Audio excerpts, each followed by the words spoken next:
All right, I still see some people logging on, but I think we'll get started in the interests of keeping on time. So welcome everybody to the CSLA and the Canadian Urbanism Council, or the Council for Canadian Urbanism rather. Thank you for joining us for this joint webinar. Alors, bienvenue tout le monde. Nous sommes ravis que vous êtes avec nous aujourd'hui. Nous sommes presque 100 participants, alors un bon groupe parmi nous aujourd'hui. One of the things I just, before we get started and before we kick things off, just a few housekeeping items. First of all, this is a Zoom webinar. So unlike a Zoom meeting, you will see only the faces of the panelists. And so all of the participants, you'll see their names, and feel free to chat. But you'll only see us for the duration of this event.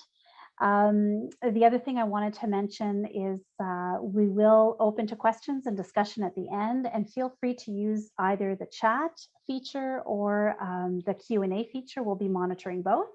And so you can submit your questions that way as well. The other thing I wanted to just say is we're really proud to be partnering with the Council for Canadian Urbanism on this event. And thank you to the team here today for encouraging that partnership. So today we're here with Jean Trottier, Glenn Manning, Yannick Roberge, and Peter Soland, and we are here to learn from them urban design, what role for landscape architects, and that's the topic of today's webinar. And before I pass things on to Jean Trottier, who's going to be our moderator and our host today, I'd just like to start with a land acknowledgement. So I would ask you to just take a moment to place your feet on the ground and breathe the air at your location. We acknowledge that we're gathering today from coast to coast to coast on the lands of First Nations, Inuit, and Métis people and their government. And we acknowledge that the head office of the CSLA is in unceded Algonquin, Anishinaabe territory. Alors, on va commencer par une reconnaissance des terres. Alors, veuillez poser vos pieds sur le sol et respirer l'air à votre emplacement. Nous reconnaissons que nous nous réunissons aujourd'hui d'un océan à l'autre sur les terres des Premières Nations, des Inuits et des Métis et de leur gouvernement. Nous reconnaissons que le siège social de l'AAPC se trouve dans le territoire non cédé des Algonquins et des Anishinaabe. Merci. Thank you. And I will pass things over to Jean Trottier for the session, and have a great webinar. Merci, Michel. Bonjour tout le monde. Bienvenue à ce webinaire sur la thématique du design urbain. Mon nom est Jean Trottier, je suis professeur agrégé au département d'architecture de paysage de l'Université du Manitoba. Et ça me fait plaisir de voir dans la liste des participants des amis et collègues du Québec. J'espère qu'on aura bientôt l'occasion de se revoir sur une terrasse, prendre un verre ou une bière ensemble. As a longtime member of the CSLA and a board member of the Council for Canadian Urbanism, this webinar is a personal treat since it marks the first collaboration between both organizations. Those that work with me know that I'm on a mission to get more landscape architects to join CanU. The Council brings together urbanists from across Canada to share their urban design expertise and make cities better. There are, in fact, a lot of synergies between the activities of the CSLA and CanU, and I hope this webinar is the first of many shared initiatives. Now, before I introduce today's topic and our panelists, I would like to take a moment to set the stage. So if you can open your browsers,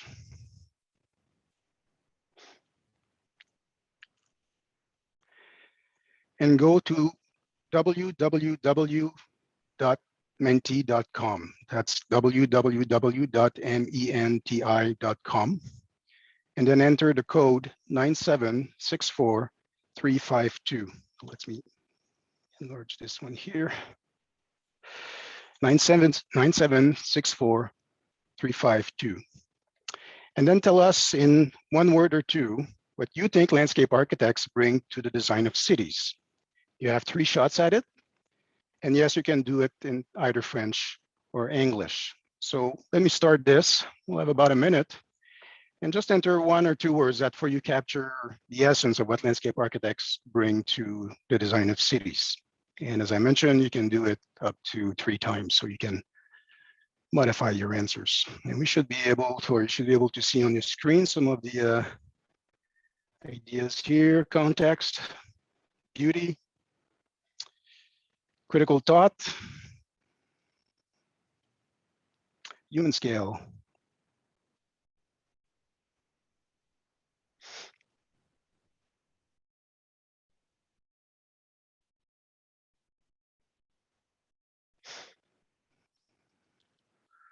Vision. Here's your chance to actually boost up some of those words if you think that they're not as prioritized as you think they should.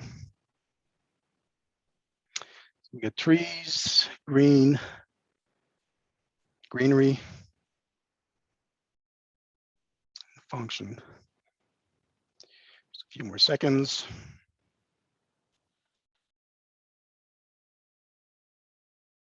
Sustainability is picking up a bit of speed here. Ecology, nature is appearing. Ecology, life.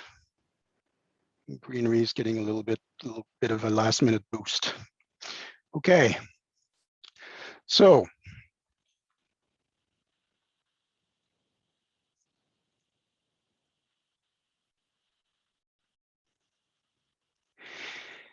now these results are not entirely unexpected, even though there's a few in there that I'm going to have to look at with my colleagues in a little bit more detail that we weren't quite expecting. They reflect the traditional strengths in areas of practice of landscape architects. But there's a danger here, summarized by the law of the instrument, which states that we tend to define problems on the basis of the tools and strategies that we are the most familiar with. In the case of landscape architect, that's often nature. So if we want to fight climate change and make cities more resilient, we plant trees. And if we want to make a neighborhood better, we introduce parks, community gardens, and you guessed it, we plant more trees. Now, I've probably ruffled a few feathers already, but hear me out. It's not that eco-restorative means are misguided or ineffective. It's that they are simply not enough to build resilient cities. And the risk is that landscape architects get excluded from the much broader urban design agenda that deals with access to housing, daily needs, or mobility, amongst others. So is this indeed the case? 2 years ago, I had the pleasure of serving on the National Urban Design Awards jury. Landscape architects did quite well that year, especially those from Quebec, and I swear I don't have anything to do with that. So I thought I would ask the question to 3 of that year's recipients. Glenn Manning for the Winnipeg Northeast Exchange District Public Realm by HTFC Planning and Design, Yannick Roberge for 18 Shades of Gay by Claude Cormier et Associés, and Peter Solon pour le Corridor de Biodiversité Arrondissement Saint-Laurent, Montréal by Civility, Table Architecture, Land Italia, and Biodiversité Conseil. So let me introduce you to the 3 panelists. Glenn Manning is the managing principal at HTFC Planning and Design here in Winnipeg. He is a frequent guest lecturer at the University of Manitoba, has served on various stewardship-oriented boards, most recently as chair of the province of Manitoba's Design of Public Spaces Standard Development Committee. His work has garnered several awards and often involves bridging gaps between engineering, architecture, communities, and living systems. And I'd like to add that Glenn worked with the late Gary Hildeman to create the Odina Circle at the Forks in Winnipeg, which in my mind is one of the best pieces of landscape architecture in the country. Glenn, welcome. Yannick Roberge is studio director of design at Claude Cormier Associés. He's involved in the conceptual development of projects within the team. His gift for innovative and unique solutions are grounded in rigorous research and insights into the specificities of each project, giving him clarity and confidence to translate the poetics of a design into built form. His multidisciplinary background informs a sensitivity for both the concrete and the intangible that attests to his understanding of humanities and design. Bienvenue à la session, Yannick. By the way, the paving at the Dominion Square makes a fantastic computer screen, as those of you that are seeing listening to the webinar right now are looking in my background. It's a beautiful piece of urbanity. Peter Solon. Peter is an architect and landscape architect trained at the University of Montreal and Yale University. He founded the urban design firm his first urban design firm in 2001 and launched Civility in 2015. The firm has been awarded prizes in urban design, landscape architecture, planning, and placemaking. Keen observer of urban landscapes, his work is anchored by a poetic approach to the city and is centered on the creation of inclusive urban landscapes that carry the city's identity into diverse built environments. He is inspired to create contemporary spaces that are seamlessly integrated into their environments while supporting the creation of new forms and meanings. And I should also add that Peter is a colleague of mine on the board of the Council for Canadian Urbanism. Peter, bienvenue. So this afternoon, we'll first hear each panelist describe their awarded project and give us their take on what landscape architecture contributes to urban design. Then we'll have a discussion, a Q&A with all of you in our audience. And we look forward to a spirited discussion. So without further ado, Glenn, you're on.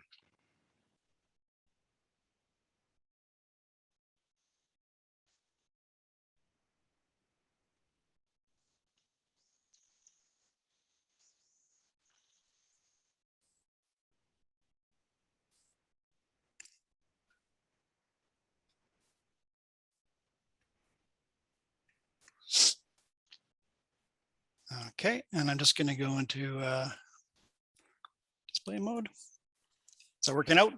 People can see the screen? That's great. Oh, fantastic. Okay, thanks very much, Jean.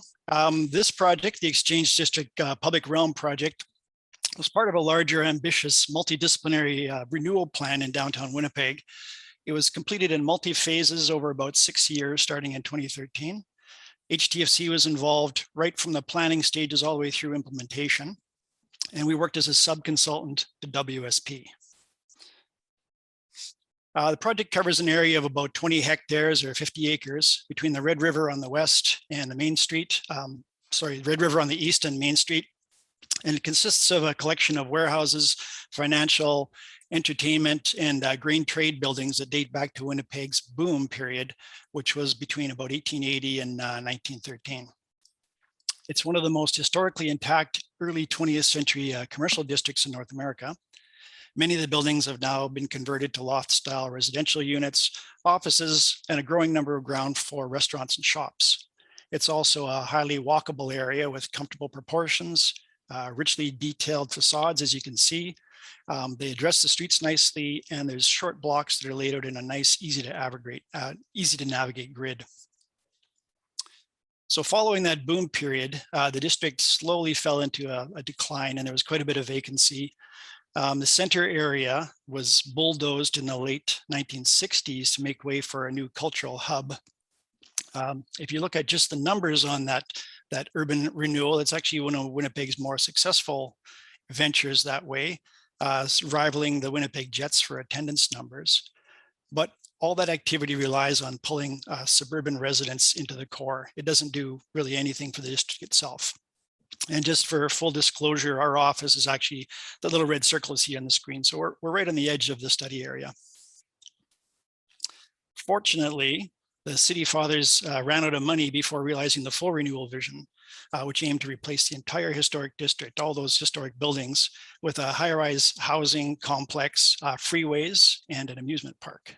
So it could have been much worse. That's not to say the district is without its troubles, though. Much of the aging infrastructure is nearing the end of its service life.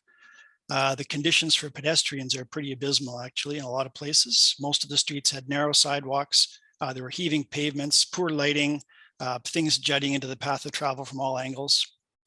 There were industrial-sized waste bins everywhere and far too many surface parking lots.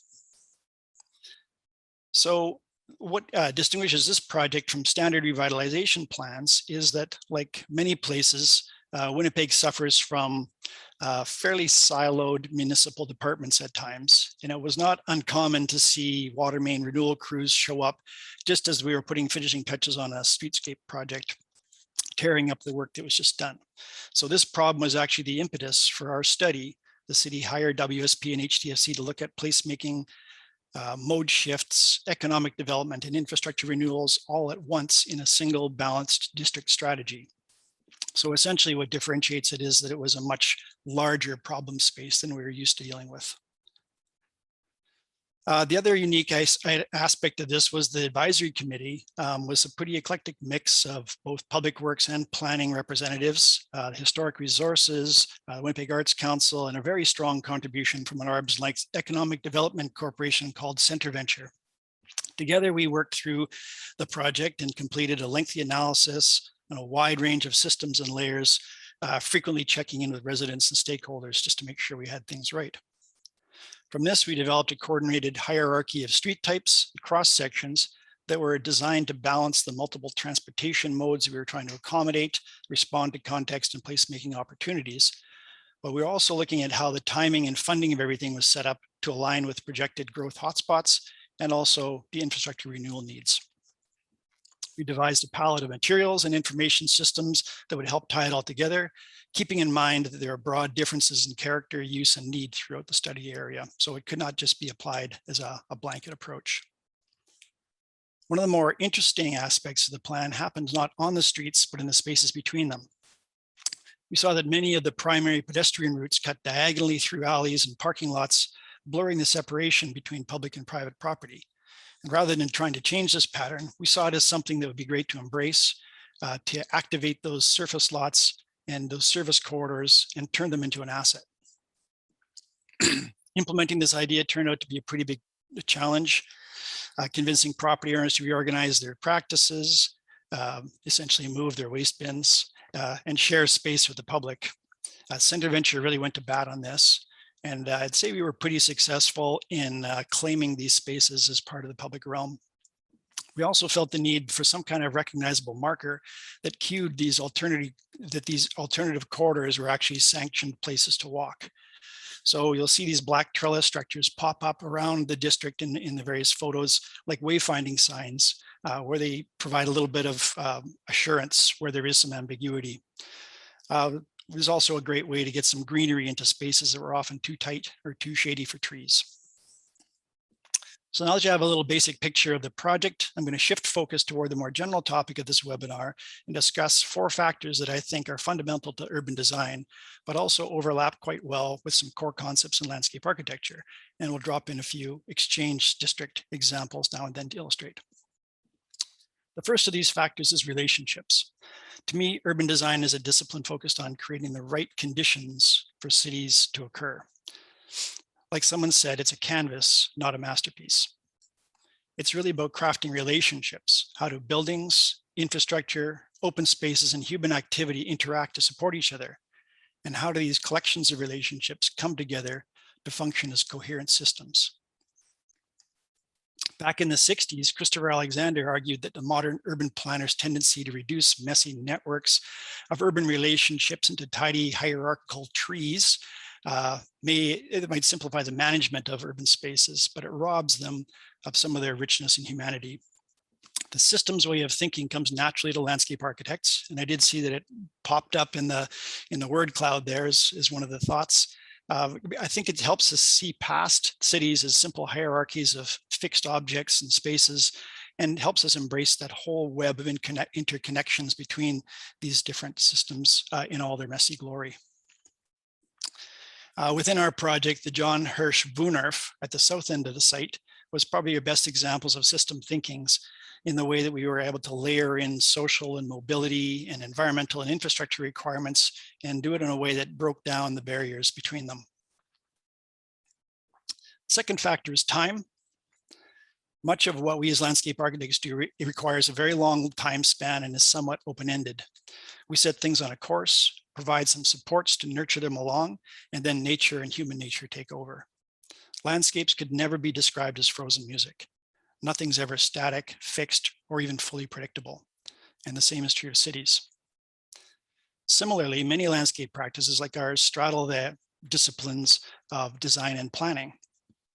Through the planning lens, we can look at urban design as a process, and we see how policies and strategies work together to create opportunities, though it could take many lifetimes to actually get there.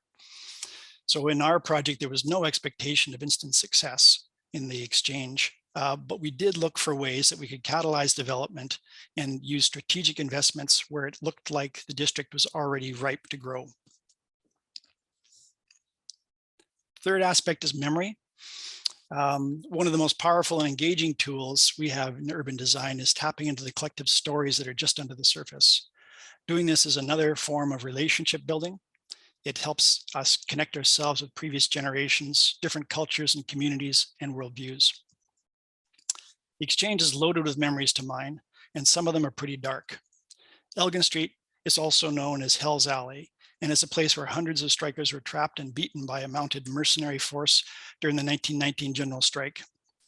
We felt this should be re-envisioned as something that was open and inviting and a place that was clearly for the people, though our paving system intensifies as it nears the epicenter of that attack. On the lighter side, Sean McLaughlin, a public artist on the team, came up with these low-fi viewfinders that are dotted around the district, and they replace some of the missing heritage buildings, at least kind of virtually. Sean was also a letterpress printmaker, and he got very excited when he discovered there was a flourishing print industry here in the early 20th century.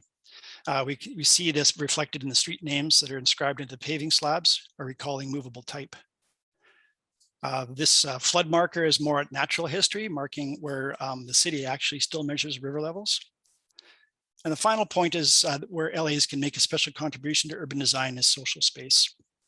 Those slippery, imprecise social aspects of design like equity, cultural sensitivity, homelessness, public engagement, crime prevention, even consumer habits and the like are all lumped together under the term public realm and often handed to landscape architects because we're good at uncovering, anticipating, and relating to human behavior in public space. The numbers on this project paint a pretty rosy fiscal picture, but these successes are even more important when you think of them as providing things to do and the demand for things to do, both of which are critical in fueling vitality. So after decades of faltering revitalization efforts, we're finally seeing the public spaces here feeding the cycle of activity breeding activity and leading to a noticeable surge in street life. East Exchange is now a place where I might have trouble finding a parking spot or a table at a cafe, and we're even seeing new buildings cropping up on those surface parking lots. There's new street markets, film shoots, weddings, parties, nice little touches like these community gardens co-managed by residents in the high school in the Woonerf, and impromptu events like this road hockey tournament, pitting design firms against each other. If you look closely, you'll see Winnipeg urban design icon, Brent Bellamy there next to number 44, and he could be considered some kind of indicator species of cool urban spaces. I'd like to close by saying what a pleasure it's been to witness this beautiful district come to life, and what an honor it's been to have been part of it. Thanks all for listening.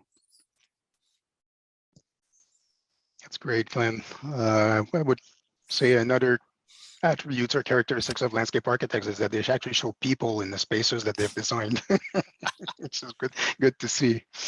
Thank you. Yannick, you're up next.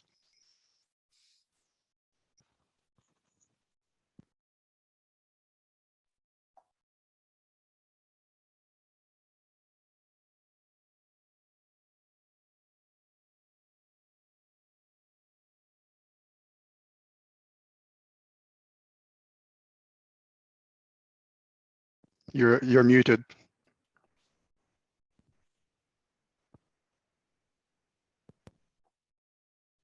All right now?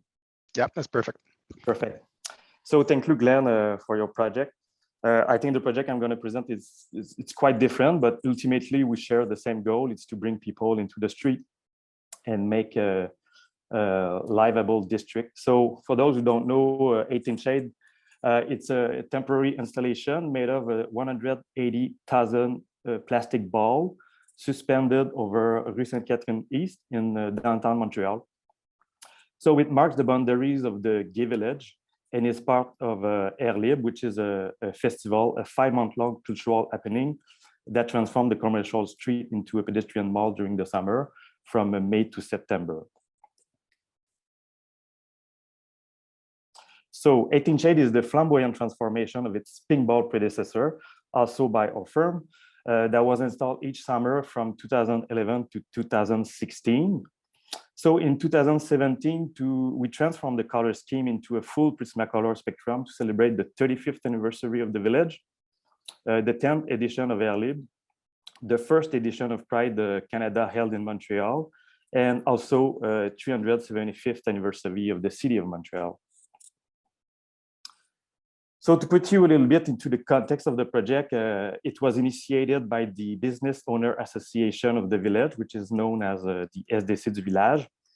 They launched a call for project in 2011 with the intention to create something to enhance that portion of the St. Catherine Street that passes through the village with a signature threshold that could be experienced both day and night.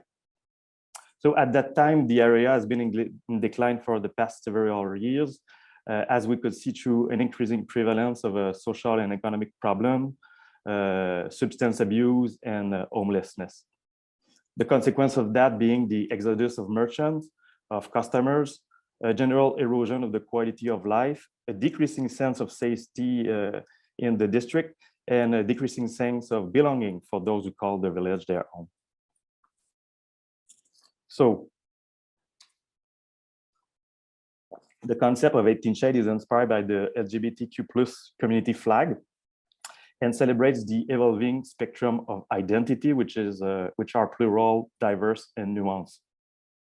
We have a succession of 6 principal colors, each in 3 distinct hues that combines to form the 18 Shades.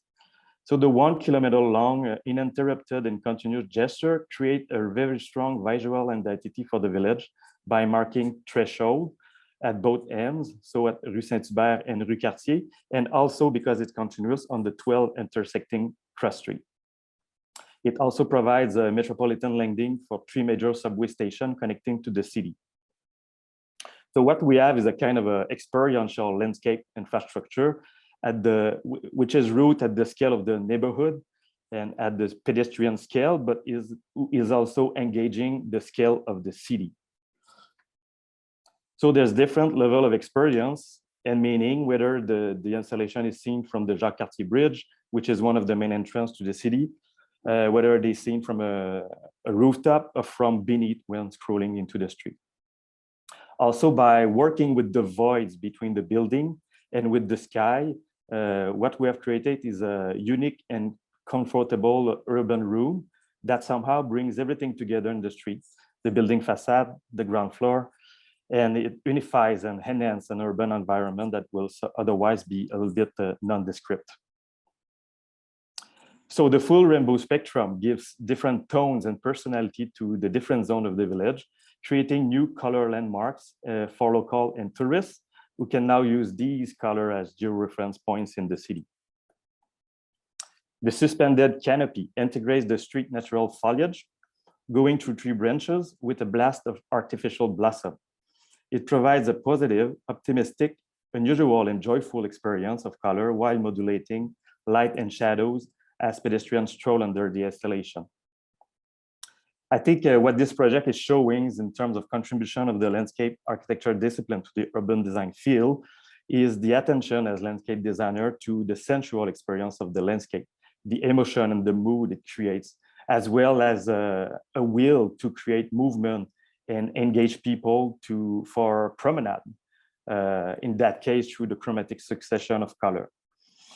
It also points out to the importance of the reference to culture in landscape and not only the reference to nature. So it recognized that landscape is of a construct nature. And finally, as a Glen project was also showing, is that it illustrates the democratic aspiration of making place for all people. In that case here, all the people are engaging toward the installation as an object of triangulation, as will say William H. White.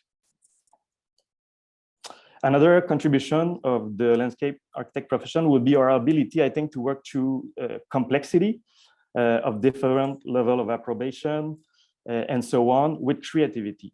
And an understanding also of the needs for flexibility in the public space in order to allow different kinds of activities and user.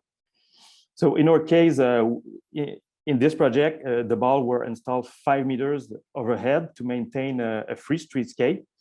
So with this strategy, we were able to creatively integrate functional and public safety constraints to meet city standards, police requirements, and fire operation, as well as accommodating all the urban function associated with a street.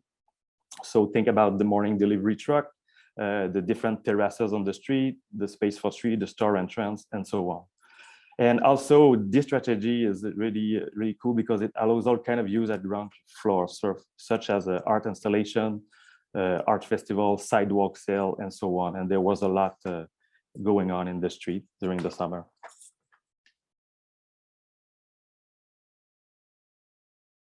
So since the beginning of the project in 2011, it optimized a small budget to renew perception of the village, sparkling an economic and social turning point that result in a significant reduction in vacancy rate over time. It also encouraged all kind of users to enjoy the street almost continuously at different time of the day and night. That increased the feeling of security.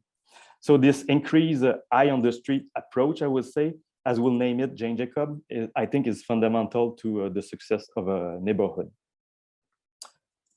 The balls were locally fabricated from recycled plastic and needed to be reassembled on string from 1 year to another.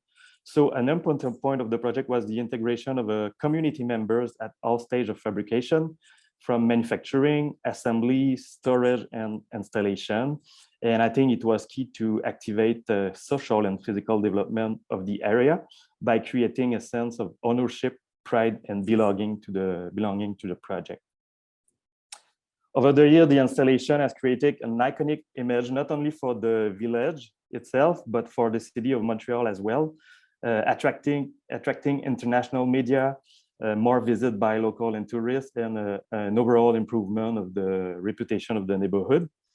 And even in 2018, the 18 Shades of Gay installation was also used to advertise Montreal to the Toronto, New York, and San Francisco market through the We've Got Bald campaigns that highlights the audacious side of Montreal. So I think the installation really hit the balls, I would say, of the DNA of Montreal in terms of a joie de vivre and audace. The balls also become over the year a strong symbolic support for the community identity and its evolving narrative, showing that positive contribution to the public realm can also trigger contrasting change to the social and symbolic realm. 2019 was the last edition of 18 Shades of Gay, designed to be presented for only one season. Due to its success, the project will have finally spread over 9 years, including its pink phase. So in order to pay tribute to the great feeling of appropriation, of which they were the object, the threads of ball were put on sale on the general public, and they all sold very quickly. The revenue generated went directly to the Exercice du Village. We donate parts of it to local LGBTQ+ community, and also it will found a new temporary installation that should take place in the future years. So as a conclusion, I will say, because we were asking why this project was award-worthy, I would say that it is because it's a strong and original and innovative temporary project that has a positive contribution to the public realm of a whole district with a modest budget, whether it is in terms of socioeconomic improvement or in terms of urban enhancement. And I think it also creates a new narrative for the village, a renewed image for the district, a collective psychogeographic landmark, I would say, that will that have and will influence the future development and improvement of the area. And I saw at the city level, it shows that city standards and regulation can be met through innovation. And I think it opens the way to more flexiness, new approaches to the way projects are making the public realm in the city. So thank you very much for listening. That's great. Merci, Yannick. If you're ever missing one of those balls, I have one at home. Okay, Peter, this is a fantastic space. I was there for the last iteration and the first one, I think, and both times it was just incredible what they did to that part of the city. So I think a lot of people have to thank you for that over the years. Peter, your turn. Great.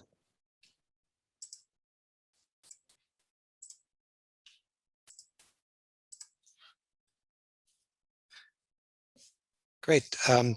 Thank you, Jean. I'm really happy to be here with all of you. And thank you, Glenn, Yannick, Your projects and perspectives on public urban spaces are so valuable and inspiring.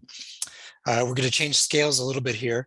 I'm going to share thoughts on the biodiversity corridor and visuals from the final master plan, but I will also pull away from a detailed description and try to reflect on the theme of the talk. As an architect and a landscape architect, I'm fascinated with how both disciplines come to urban design through their competing worldviews. The Saint Laurent Biodiversity Corridor Master Plan was the outcome of a two-stage national competition launched in 2018 by the City of Montreal. It was an effort to attract high-profile and innovative designers to address a strong structural challenge within a difficult industrial part of the city. The goal was to generate an innovative vision that would lead to implementation over a period of 20 years.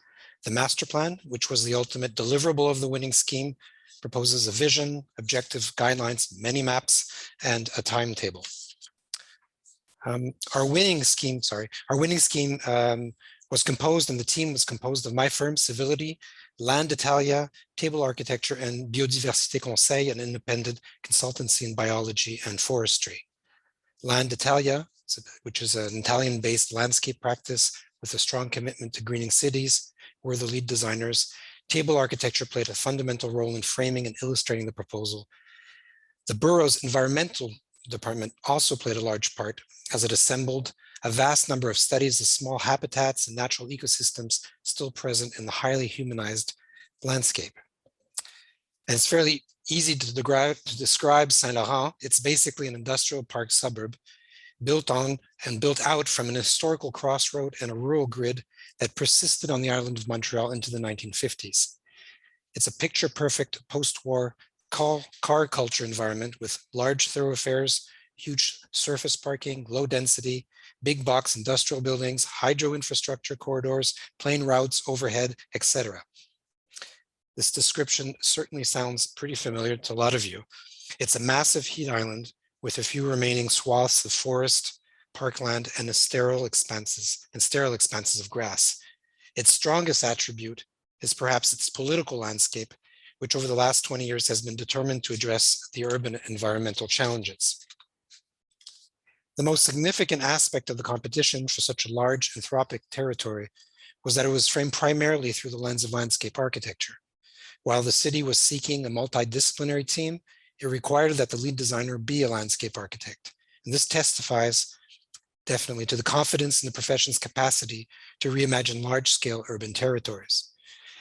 Does it testify to a fundamental shift in the hierarchies that have often managed city building? A shift that where the landscape architect's voice and vision could stand side by side with the planner and architect, professions that have dominated the field with more formal and spatial focus. Unlike hard or transportation infrastructure, typically monofunctional, the biodiversity corridor is a living being, a multidimensional construct crossing urbanism, civil engineering, landscape, biology, and mobility. Thinking of it today, its territorial scale, I'm reminded of the term landscape urbanism, and this is something we could perhaps come back to later. Do we still speak of landscape urbanism? It was a term that was coined in the early 2000s in the US, and it gained attraction, for a while. If you look up the term today in Google, you'll find Toronto to be the field of often cited examples, such as the Downsview Park and the Lower Don River competitions, as illustrated here in the work of Michael van Valkenburg. A body of work has grown out of an awareness that landscape's fundamental materials, soil, living matter, water, and time, can and should shape urban form over and above that of roadways, blocks, architecture, and the prevalence of spatial considerations in urban design. A matrix of green infrastructure over a tighter grid of harder infrastructure in the name of creating more livable and more resilient cities and neighborhoods.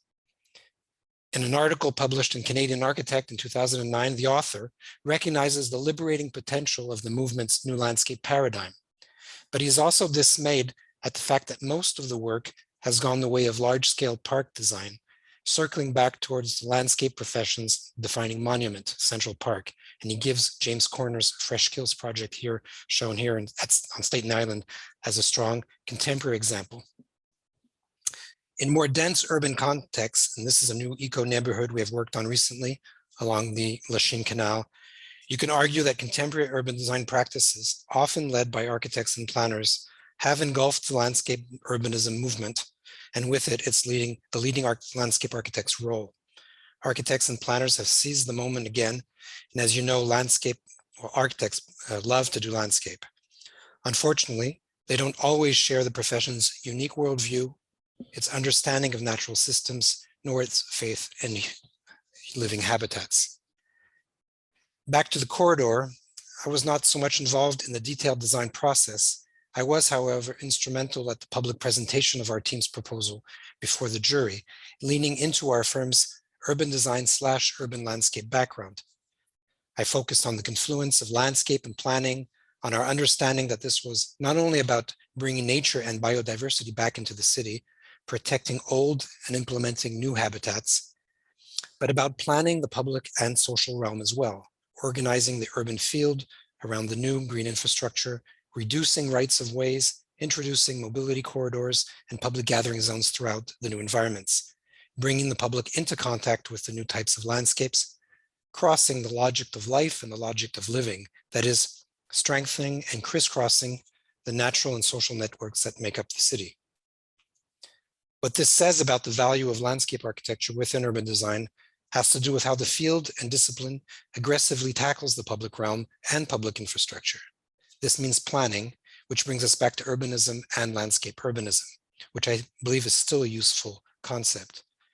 The competition shows that landscape architects can think outside of the park, jump borders, get into the street, and engage the public realm through new strategies, basically superimposing landscape infrastructure above existing urban orders.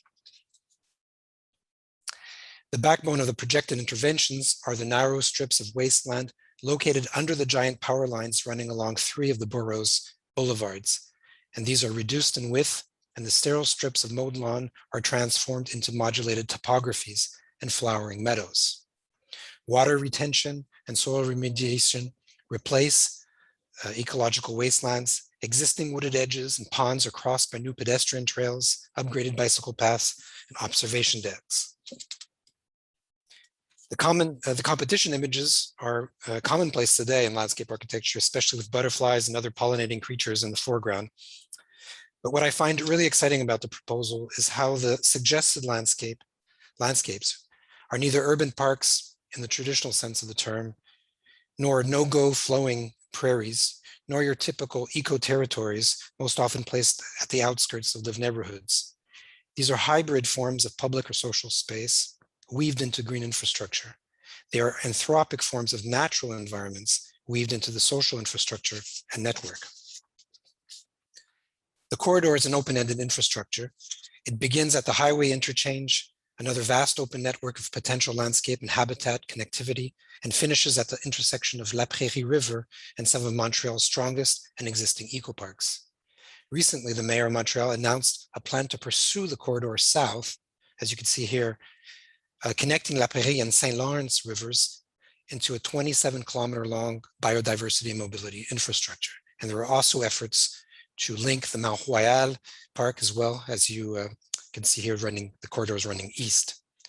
At the opposite scale, our master plan addresses the private realm with proposals for canopy provisions, water retention, greening lots and roofs, creating a first semblance of social space at the periphery of the vast industrial buildings.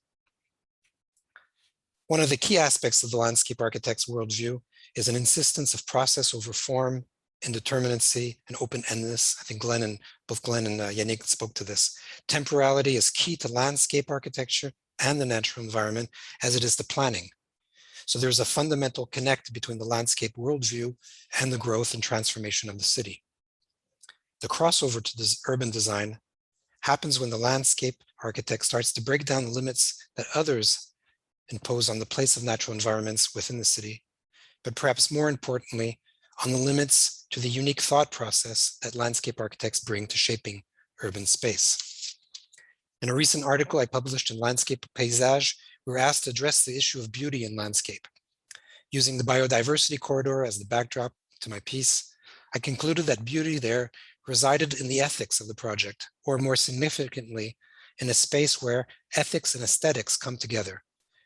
You might argue that landscape architecture does that crossover somehow better than some other planning disciplines. And I hope in some ways the Saint Laurent Biodiversity Corridor testifies to that pairing of values as one of the fundamental preconditions of being, of making, and of planning. Back to you, Jean. That's great. Thanks, Peter. I think we finally managed to get the last bit of architect out of you. It was really nice to see during the pandemic that the city decided to go ahead and extend that network and take that idea. And I'm really looking forward to see what happens in the next decade as Montreal envisions a much broader green and blue network throughout the metropolitan region. That's fantastic.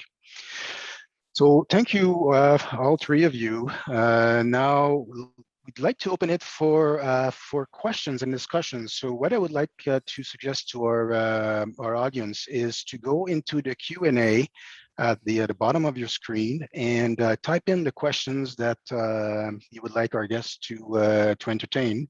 I see in the list of attendees that pretty much everyone have their own name, which is great. If it's not your name, then it might be a good thing to change it before you ask the question in the Q&A, so we know who is actually asking the question.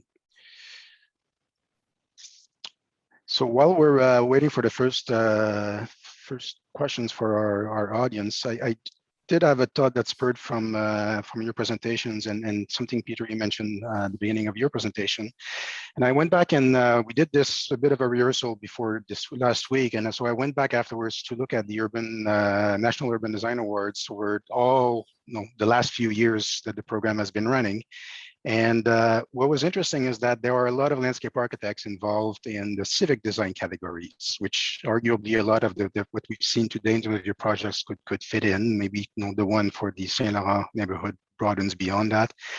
But what's also evident is that there aren't that many landscape architect-led projects that are in the urban design plans category, which we often think of as being the core of the urban design discipline. There are a few. I know that, Peter, you were with Cardinal Hardy a few years back in another project for an urban design plan. Public Works in Toronto has been awarded a few projects in the urban design plans category. But why do you think that is? Why do you think that there are so few landscape-led projects that make it into the urban design plans category? Yeah, well, I think this touches a little bit on that whole history of landscape urbanism and the fact that, I think, there is really a space and a place for the way we, approach planning. But somehow we've been pushed out of that to a certain degree. And also perhaps from the fact that, people come to urban design from so many different disciplines that there's, everyone's fighting for that space. So, I find it sad to see that there's not enough landscape architects doing large scale planning, just because of, as I mentioned, their worldview basically, and how they approach urban space, and many of the ideas that Glenn and Yannick spoke. I love the idea of experience infrastructure and the whole this whole idea of relationships and systems thinking. I think that the profession brings and celebrates. Mm-hmm. Yeah, I agree with you, Peter. I think as landscape architect, most often we are giving a site with a really specific boundary. But I think our specialty, even when there's boundaries, to be informed by the context, because we're used to think not for a really specific site, but to go beyond that and engage the broader context. I think it's a way of our specific thinking. So yeah, I think we should have a place more important into urban design, and at a bigger scale that informs after really more particular specific spaces. But I think it's also a question of culture. Maybe in Europe it's more often they go see the landscape architect at first, and after it goes down. But here maybe we don't have this place yet, but this is something we have to fight for, I guess, for the future. This is related to a question that might ask Glenn, so we'll give you an opportunity to bring in your thoughts on this. But the question was, what do you think are some weaknesses landscape architects have, and what skills we could improve on, which might address this question of working at a larger urban design plan scale? Well, I think one of the areas we do need to work on is maybe being a little more assertive on our role and our strengths in these areas. Like I think we're fantastic collaborators as a group, and our office is almost always we're part of a much larger team, and enjoy that. But being able to really put ourselves out there, and the kind of the very clear pride and skill that was distributed today in the work my colleagues here, there's a lot to be pretty proud of here. And I think one of our weaknesses is not being able to convert that into being able to lead some of those large scale projects you're talking about. So that's one of them. Nicole, I see your question, but before I get to yours, I got one here that kind of builds on this nicely, which is from Michael Magnan. And I was curious about what you feel in terms of where the profession is headed as we broaden the scope, and where might that or how do we collaborate without conflict with architects, engineers, planners in terms of our right to practice those same scope of practice?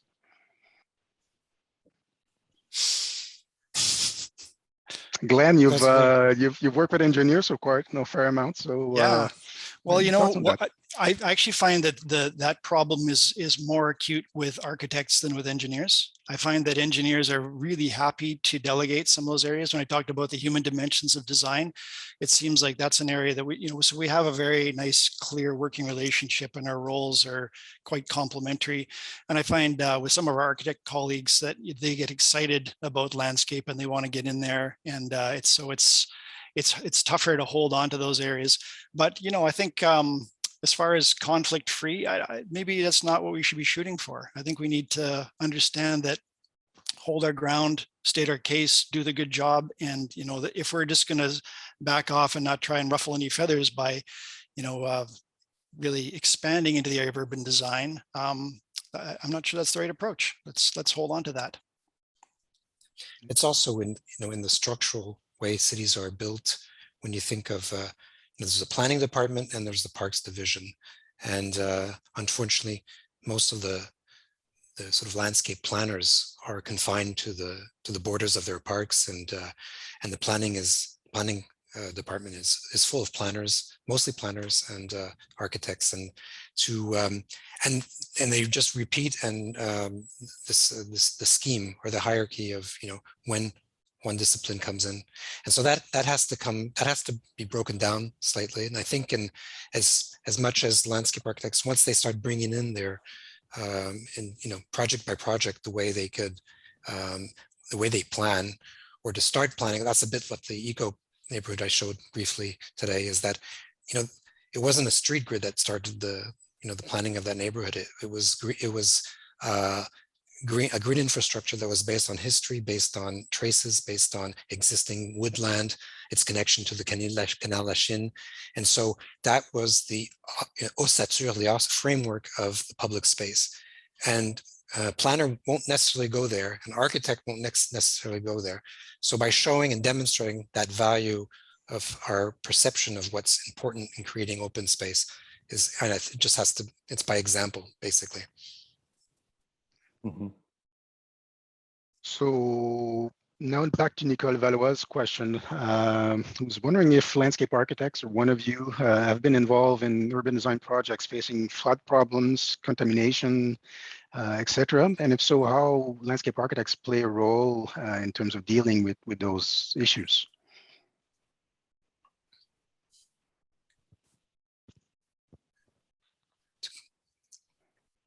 We might also ask us, in relation to that, is this an entryway for landscape architects, especially when we start to think of water-related issues? Is that an entryway to intervention at a larger urban design scale? So have you done any of work in those areas and use this as a leverage for your strengthening your position?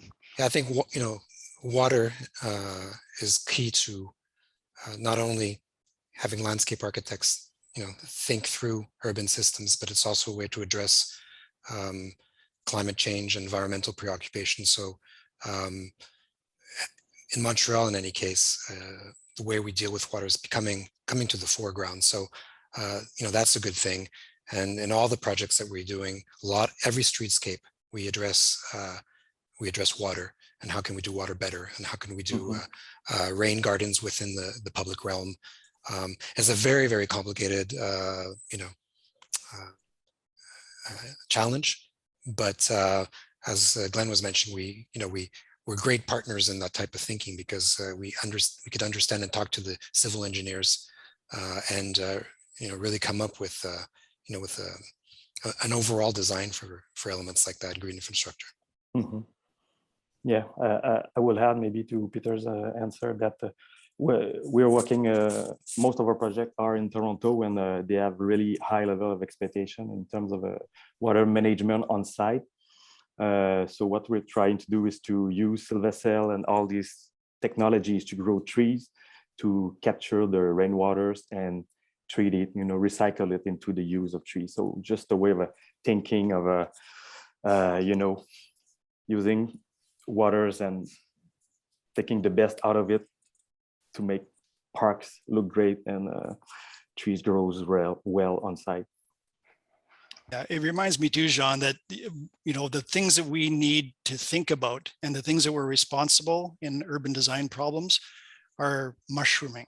There's so many different aspects of different ways and much more sophisticated demands placed on designs now in cities, and part of it is green infrastructure, water conservation, resiliency, flood protection, all of the new uncertainties that we're facing.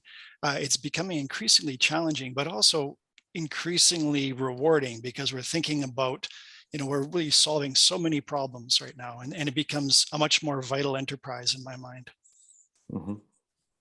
So Glenn, you're just touching on I see some questions popping all over the place right now on one screen, and then I see climate change and so forth. So it's great. And so I'll go to a question that David Gordon, hi David, is asking, which I think gets at some of those big initiatives and the ability to take them on as in leading positions.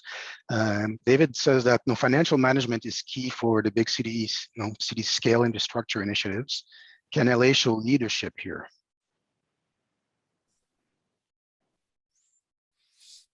How many of us are involved in financial planning and management at the municipal or metropolitan scale? Do we have a role to play there? It's another example of partnership in my mind. Like, I'm not trained as a financial manager, but it becomes another one of those considerations that we have to work into the design work we do. So on most of our larger projects, we team with, sometimes it's a business management company like Myers Norris Penny, or there's a group out of Vancouver that call themselves land economists right now. So there's different, that's definitely a consideration, and it does feed back into the design side of things. But I wouldn't call myself a financial manager, and wouldn't feel comfortable providing leadership in that area as much as making sure that those aspects are properly addressed. So I'm looking at the time in the corner of my screen here. Michelle, I don't know if we have a little bit more time to entertain a few more questions, or whether we should give our guests an opportunity for last few comments. I think let's take a few more minutes, because there's a lot of important questions here, and we still have almost 130 people online. So let's take another 5 minutes for questions, and then we'll close. We'll wrap it up. Okay, perfect. Thank you. All right, so let me go here to Faye Langmaid. Hi, Faye. Says it's very inspirational. She would like to hear comments on who the client is. To her mind, often planners hire planners, engineers hire engineers, and landscape architects don't find themselves in a position of influencing proposals. So who's our client, and how can we maybe shift that to end up in a better, more, strengthen again the position of leadership? Yannick, do you want to take that on? Yeah. Generally, our clients are most often the cities. So at the municipal level, or in the case of 18 Shade, it was a OBNL, SDC du Village. It's a non-profit organization. So yeah, most often it comes from the city, or it's mainly public contracts, and generally as well, it's most often as well, it's a private contract. So we work with developer, mostly not in Montreal, but in Toronto, it comes directly from the private. We have specific, relation with specific contractors. So I think it comes from both ways. Yes. How about you, Peter? Yeah, I'd say 90% of our projects are for the city, just because they're responsible for the public realm, and so.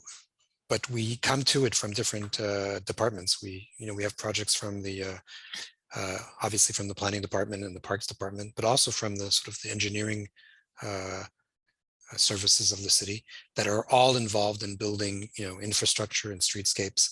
So, there's doors at the city to, to knock on and to be involved in. And since we do have a holistic view of things, I think it's helpful because we're obviously helping anytime we're sitting next to an engineer. And we're also helping when we're sitting next to an architect who love to see their buildings in landscape. So, it's really a question of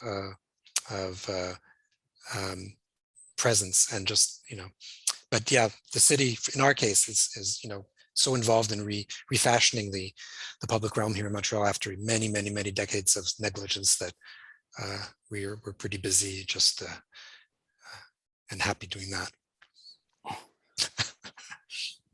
Well, let's look to the future with one last question from Doug Carlisle. Hi, Doug. What do you see going forward out of COVID? We're coming out of this, hopefully, in regard to the public realm and what we think the public realm is or should do. Is that going to be different from where we were before the pandemic? And I'm going to add to Doug's question is, do you think that also opens doors for landscape architects in terms of taking a leadership position in urban design? So why don't we go through the group here, starting with Glenn, and we'll conclude on this. So it's your chance to bring in some last thoughts in there too. Sure. Okay. Yeah. So I think there's no question that that the pandemic has made us think differently about natural areas and urban open space and just what it means to be in public. My sense is in the long term, we are going to settle back into something that looked a little bit like where we were before. So, we're going to have social distancing dots and that sort of stuff around in these spaces. There's some really delightful things that happen through there. But we had a project where we were trying to convince a group that these large open spaces had value. And part of the problem was that they were looking for an activity within those spaces. They needed us to have a program or something. And, through COVID, people started sending us photographs of just the informal things that were happening in those spaces. And it was really fantastic. And it opened their eyes. We were trying to make this case and we weren't being very successful, honestly. You're kind of losing the battle. And then this happened and it just was just a shift. And I don't think, that to me, that doesn't mean landscape architecture is we're really looking at a massive paradigm shift. But I do think the way people see spaces and they understand the possibilities and the value in their everyday life is really important. And that does bring us in and give us a position of maybe of some influence and certainly some responsibility. Great, thank you. Yannick, your thoughts on this? Yeah. I agree. What COVID maybe taught us is that public space needs to be flexible. Sometimes when we work in the United States, it's always about what are you going to do in the park or the thing you're designing, and they really need they want a program, some things to be done, but you don't know in 10 years, 20 years what can be, what we can expect, or even 50 years. So I think we need to design flexibility. Like Central Park, it's been there since the 19th century and it's still accurate because mainly it's tree, sun, shade, open space, lawn, all the elements of a great public space by William H. White, the classic. So I think we need to design in that way, something by bringing something special, but keep it simple and timeless and open for flexibility in the future, I would say. Okay. And Peter? Yeah, I just, from COVID, I just think that we're touching into a lot of the new sensibilities that people are starting to develop for bringing nature and biodiversity into the city, into the neighborhoods. I mean, I just think of our McGill College competition, and I'm not sure that something like that would have been so easily accepted, but it has gotten such great sort of reception from from the public, where they recognize the potential and all the opportunities that designing open public space can do in terms of creating natural environments or semi sort of anthropic / natural environments. So yeah, I think there's you're tapping into some of a new sense of what urban space can be like. So an optimistic future. Sure. That's great. Excellent. So I'd like to thank all three of you for joining us today, and to all of our attendees that were with us. And we're going to have to go through all of those questions that I see all over my screen right now. But I'm looking forward to this. This was a delightful process, and we had a few conversations before this session, all four of us, and I really enjoyed that part too. So thank you again for this. I would encourage, before passing it on to Michel Legault, I encourage those of you that are in CanU that don't know the CSLA and what CSLA does to actually go to the website and look it up. There's a lot of activities and initiatives that the CSLA is responsible for that you might actually also be interested in getting involved.